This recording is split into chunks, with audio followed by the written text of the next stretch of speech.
Pwede ba na wag kang sumama or magpalabas sa kahit na kaninong customer mo? Sabi ko, paano yung mga anak ko? Sabi niya, akong bahala sa mga anak mo. Sabi ko, sira ulo ka ba? May pamilya ka. Bakit di mo ibigay sa kanila yung sinasabi mong sa akin?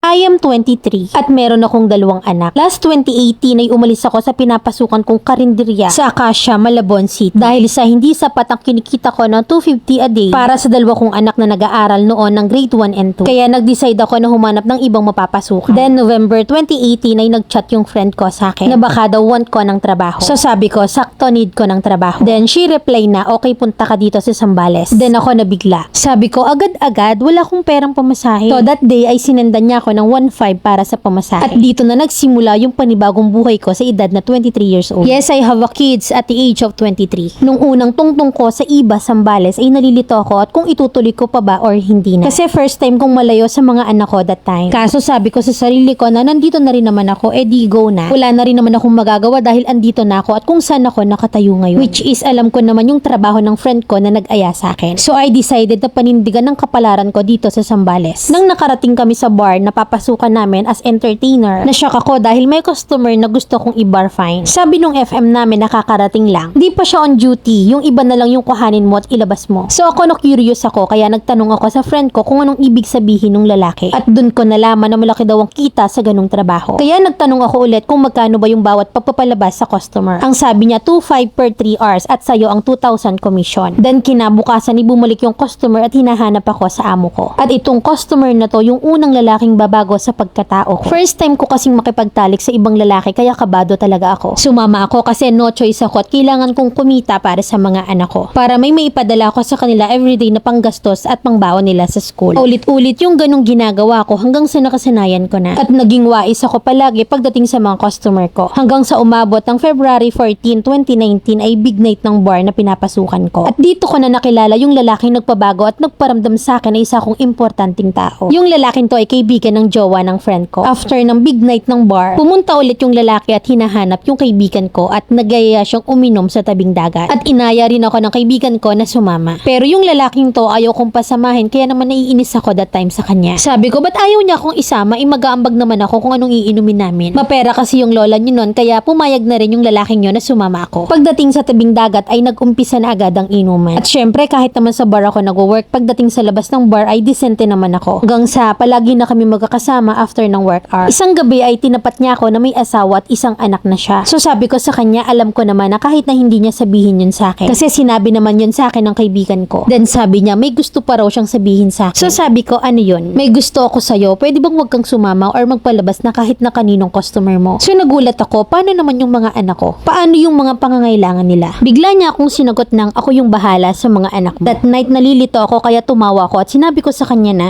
sira ulo ka ba? May pamilya ka na, bakit hindi mo sa kanila ibigay yung sinasabi mong sa akin? Pero nashock ako sa sinagot niya sa akin. Hindi ko siya mahal na kahit anong gawin kong paraan. Para mahalin siya, wala talaga siyang puwang sa puso ko at nagsama lang kami at nagpakasal. Kasi may nangyari na sa amin noon at ayaw niyang umuwi sa kanila hanggang sa nabuo yung isang gabi lang naming pagtatalik. At yun ay ang anak ko. At naguluhan akong bigla sa mga narinig ko. Kasi sinasabi niya yun habang umiiyak siya. Litong-lito ako ng gabing yun kaya tagpaalam ako. Bumalik ako ng bar at doon na ako nagstay. Iniwasan ko siya kasi feeling ko ang gulo-gulo na niyang kasama. Kasi sa tuwing kasama ko siya ay para akong batang pinuprotektahan ng isang kuya. Pero dahil sa nalaman ko na may pamilya siya at may gusto siya sa akin ay umiwas na lang ako talaga. Hanggang sa March 2019 ay nag-cross yung landas namin sa isang tabing dagat at kasama ko yung mga kasamahan ko. Yung kulit ko na habang umiinom ay biglang napalitan ng seryosong tingin sa mata nang makita ko siya. Na para akong nahipnotismo ng bawat pagtingin niya sa akin. Kaya't nagpaalam na naman ako na uuwi na sa bar around 3 PM yon para makapag-duty pa. Na kahit nalasing na ako sa labas kasama ang barkada. Pero nang gabing yon ay bumalik siya sa bar. Nagbayad siya ng bar fine ko at sabi ko hindi ako sasama. Pero pinilit niya ako at hinila papuntang hotel na pag-iistayan naming dalawa. Nang gabing yon ay may nangyari na kailanman ay hindi ko inaasahan. At pagkatapos naming mag-sex ay nag-usap kami ng masinsinan. At dahil may gusto rin ako sa kanya ay sinagot ko siya that night. After whatever happened sa aming dalawa. Sinagot ko siya na hindi ko na iniisip na may asawa at anak siya. Basta't ang alam ko, mahal ko siya sa puso ko at alam ko na ganun din siya sa akin. Birthday niya ng March 20, 2019. Masaya siyang nag-celebrate kasama ako at buong magdamag hanggang mag-umaga. Alam ko na hahanapin nyo kung nasa ng asawa ng partner ko ngayon. Maayos kaming nakakapag-usap sa panaginip ko bago siya tuluyang pumanaw. Dahil may sakit siya na cervical cancer stage 2. At yung anak ng partner ko nasa lolo niya sa side ng mama niya. Suportado siya doon at suportado rin siya ng partner ko. Ito yung kwento ko kung paano naging syubet last 2019 hanggang sa paano ako nauwi sa pagiging original soon. And sana mabigyan nyo ako ng advice kung paano ko ihahandle ang lahat ng naikwento ko. Letter sender, Ira.